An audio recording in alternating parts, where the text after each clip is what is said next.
Selamat berjumpa kembali dengan keluarga Kusmayadi. Kali ini adalah edisi spesial, edisi tanya dan jawab.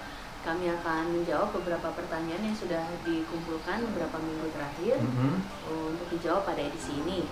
Oke, langsung di pertanyaan pertama. Oke, pertanyaan pertama adalah mengapa kami keluarga Kusmayadi menggunakan motorhome untuk keliling Indonesia? Ya, sedikit sejarah.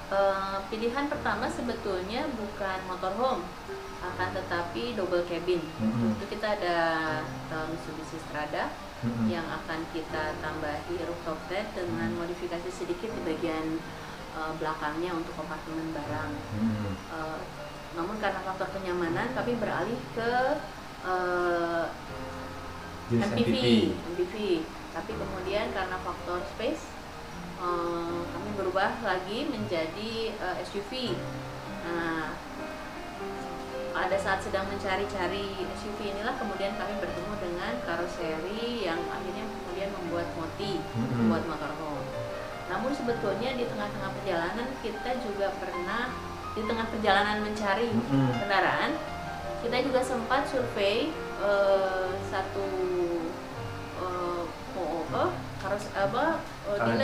dealer yang membuat motorhome di Indonesia, namanya Maxus ya waktu itu. Westar Maxus. Tapi kemudian setelah saya cek langsung ke Jakarta Utara waktu itu di dealernya, ternyata motorhome ini dibuat untuk keperluan pameran, sehingga infrastrukturnya tidak 100% memenuhi syarat untuk perjalanan, terutama perjalanan jauh. Kemudian akhirnya kita kembali lagi ke pilihan Simoti ini. Lalu alasannya sendiri yang pertama sih, yang paling pertama adalah motorhome ini nyaman seperti rumah. Walaupun kecil, serba kecil, namun semua yang kita butuhkan ada di dalam motorhome. Betul. Ya, misalnya keperluan di rumah itu kan ada ruang tempat tidur, ada dapur, ada toilet, ya. Kemudian ada tempat kita untuk bisa makan dan anak-anak bisa belajar di dalamnya. Itu fasilitas-fasilitas rumah yang bisa disediakan oleh Simoti. Lalu yang kedua adalah motorhome bisa parkir relatif dimanapun, di tempat, bahkan di tempat-tempat di mana hotel mewah sekalipun tidak bisa atau tidak boleh berdiri. Betul. Contohnya ketika kami di Dorocanga di Sumbawa di kaki Gunung Tambora, itu ada lapangan savana yang sangat luas dengan hiasan Gunung Tambora dan laut, Teluk Saleh. Itu sangat indah. Akan tetapi kebijakan pemerintah daerah setempat adalah tidak memperbolehkan adanya bangunan. Lalu sementara kami dengan motorhome bisa menikmati Dorocanga dan dia berhari-hari di situ tanpa melanggar peraturan. Betul. Ya, dan yang ketiga, kelebihan dari motorhome yang kami pilih karena dia itu mandiri dari sisi energi. Simoti dilengkapi oleh 3 sumber energi listrik maksudnya, yaitu dari solar panel, genset, dan juga dari PLN. Sehingga kebutuhan-kebutuhan energi di dalam kehidupan sehari-hari kami bisa dipenuhi mulai dari charging baterai, kemudian drone, ada juga kulkas, dan juga pompa air. Ya. Lalu alasan yang keempat berarti adalah kami bisa tidur di tempat tidur milik kami sendiri. Tidak ada yang bisa mengalahkan kenyamanan tidur di tempat tidur milik kita sendiri, dengan bantal yang kita miliki sendiri, kasur yang miliki sendiri, selimut dan sebagainya. Dan kenyamanan ini kadang-kadang tidak bisa digantikan oleh hotel. Dan terakhir, kami sendiri mempunyai ruang pribadi ya? Ya, ruang pribadi. Jadi ada pintu dan dinding yang memisahkan kami dari dunia luar ketika kami memerlukan ruang dan waktu pribadi. Selain itu juga aman ya? Ya. karena kita ada pintu yang terkunci dan jendela juga yang bisa dikunci dari dalam, sehingga relatif kami bisa lebih aman daripada kita menggunakan misalnya rooftop tank. Karena rooftop tank kan mudah ditembus. Dan kami sendiri berjalan hanya satu keluarga, jadi masalah keamanan ini menjadi penting bagi kami. Oke, pertanyaan kedua yaitu tentang bagaimana kami mendesain Simoti bisa mencapai seperti sekarang ini. Desain awal itu dari karoseri, jadi bukan dari kami. Karena untuk bisa membangun sebuah kendaraan, karoseri memerlukan izin.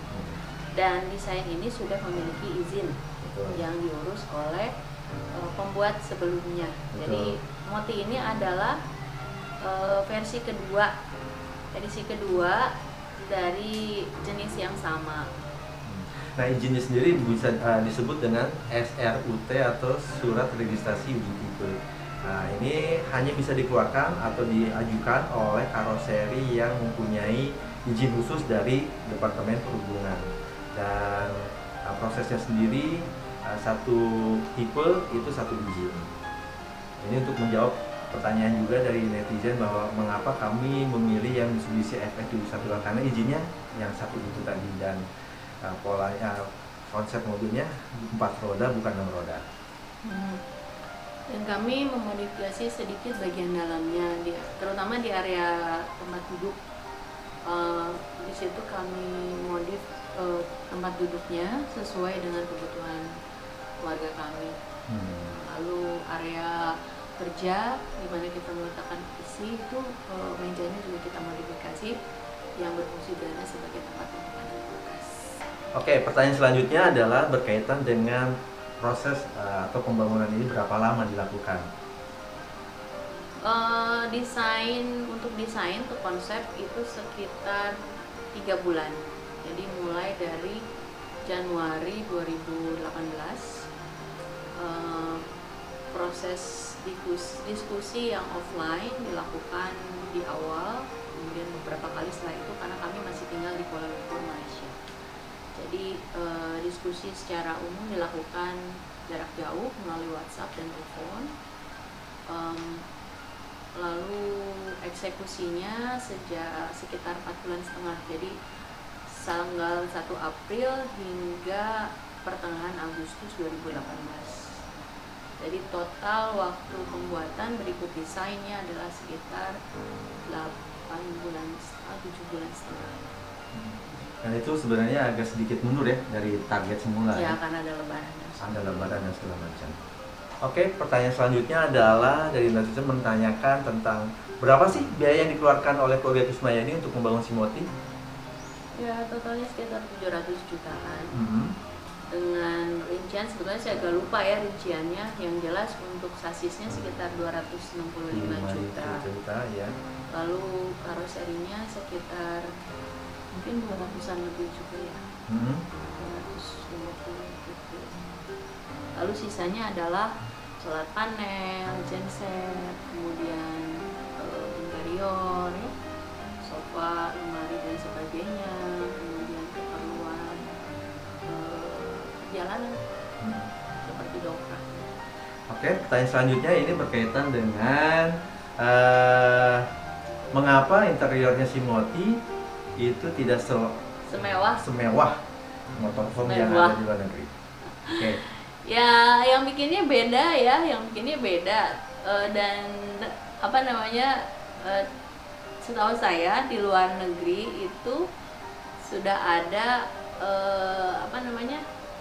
sudah disediakan di toko untuk misalnya kabinet, semua keperluan yang berhubungan dengan motorhome, sehingga semuanya sudah jadi, tinggal dipasang, tinggal di plug and play di motorhome-nya.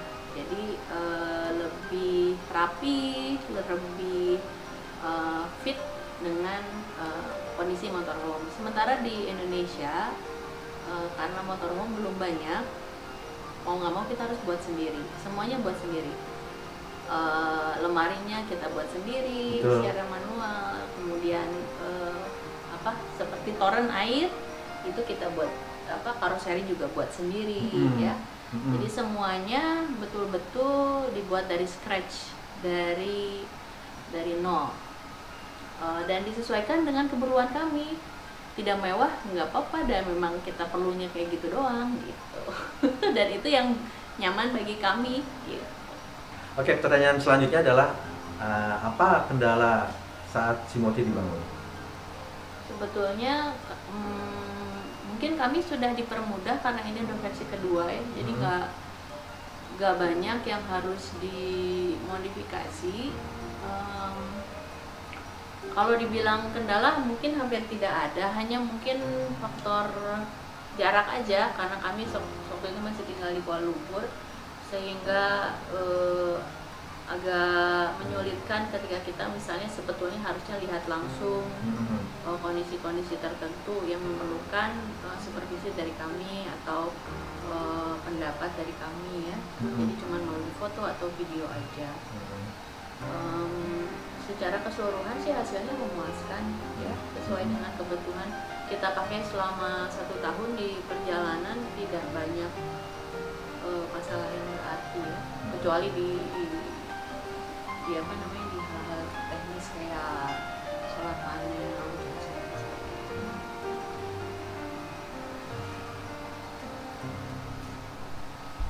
Oke, pertanyaan selanjutnya adalah mengapa kami tidak membeli mobil yang sudah jadi?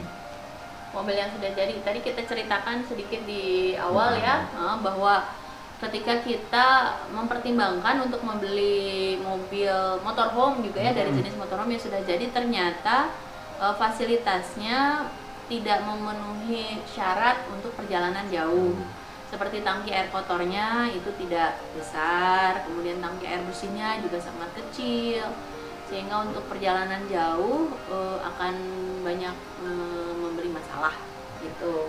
Dan satu lagi, kalau ada sih mobil yang sudah jadi tapi harus impor, harganya itu bisa MM-an. Ya, berkali lipat lah, 3-4 kali lipat dari Dan harganya. kami pun tidak tahu bagaimana waktu itu cara untuk mengimpor mobil-mobil itu masuk ke Indonesia. Lalu kalau misalnya konteksnya adalah kenapa nggak beli bus, minibus misalnya yang sudah jadi kemudian dimodif menjadi motorhome? Betul, ada pertanyaan juga ya? Ada pertanyaan seperti itu. Pertama, kita memang memilih untuk membeli mobil baru karena ini perjalanan sangat jauh. Kami menghindari kerewelan di tengah perjalanan. Menghindari mogok-mogok tengah jalan. Lalu yang kedua ya, kaminya aja kurang riset ya. Nggak kepikiran gitu beli bus, minibus terus diubah dalamnya, iya juga ya, tapi itu tadi kami maunya yang baru gitu ya. Kalaupun minibus yang baru tetap aja harus diubah dalamnya, mungkin hasil biaya akhirnya akan kurang lebih sama juga. Betul, juga ada juga masalah kalau misalnya ada bis yang diubah interior di dalamnya. Waktu itu saya pernah diskusi dengan salah satu karoseri di Indonesia, menyatakan bahwa perubahan interior pun jika tidak dilaporkan ke pihak berwenang, itu pun bisa berpotensi bermasalah di perjalanan. Oh, jadi bukan hanya eksterior ya? Ya. Oh, jadi interior pun memerlukan izin khusus. Ada izin khusus, jadi itu jadi persoalan juga kenapa kami tidak menggunakan di luar Simoti. Dan pemilihan motif sendiri kami menggunakan merek Mitsubishi karena mempunyai jaringan bengkel yang terluas di Indonesia.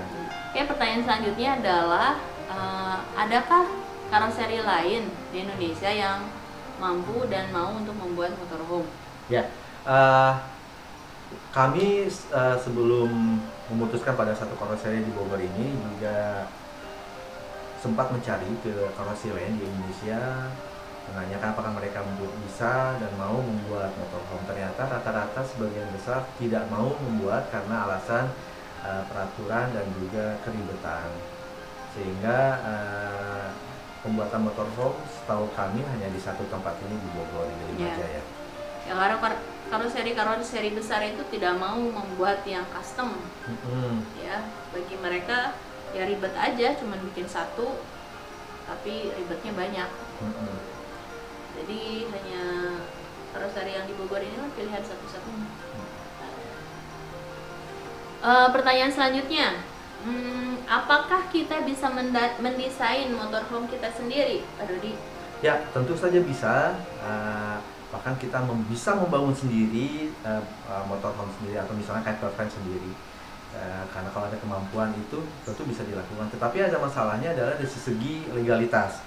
Nah, pengetahuan kami untuk mengubah desain mobil atau bentukan mobil terutama eksterior itu harus mendapatkan izin dari Departemen Perhubungan.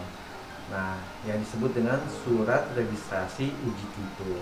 Nah, itu prosesnya biasanya dilakukan atau bisa dilakukan oleh pihak karoseri yang sudah mempunyai izin. Ada jaringan atau proses yang harus dilalui, dan itu biaya yang harus dikeluarkan. Kami dapatkan informasi sekitar 25 hingga 50 juta. Mungkin bergantung jenis kendaraannya ya. Betul. Dan Dimensinya. SRUT itu sendiri akan menjadi dasar atau basis untuk STNK yang akan diterbitkan. Bagaimana kalau misalnya kita mau tanpa itu dilakukan? Mungkin bisa saja dilakukan seperti itu, tapi potensi untuk melanggar peraturan cukup besar. Karena tidak hanya polisi yang akan melihat perubahan bentuk ini, tapi juga nanti ada dari pihak DRL AJR juga bisa menangani masalah ini. Ya, dinas perhubungan. Oke, pertanyaan selanjutnya dari netizen adalah mengapa kami memilih Mitsubishi Canter? Ya, kenapa Pak Dodi?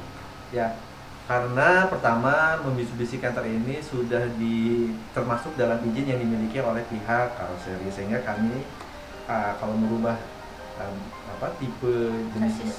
tipe kendaraan yang lain, misalnya Elf atau yang lain, atau bahkan sasisnya sendiri kita rubah, maka kita harus membuat izin baru. Yang kedua, Mitsubishi sendiri memiliki jaringan bengkel yang paling luas di Indonesia, sehingga kami akan sangat terbantu kalau bila terjadi sesuatu secara teknis.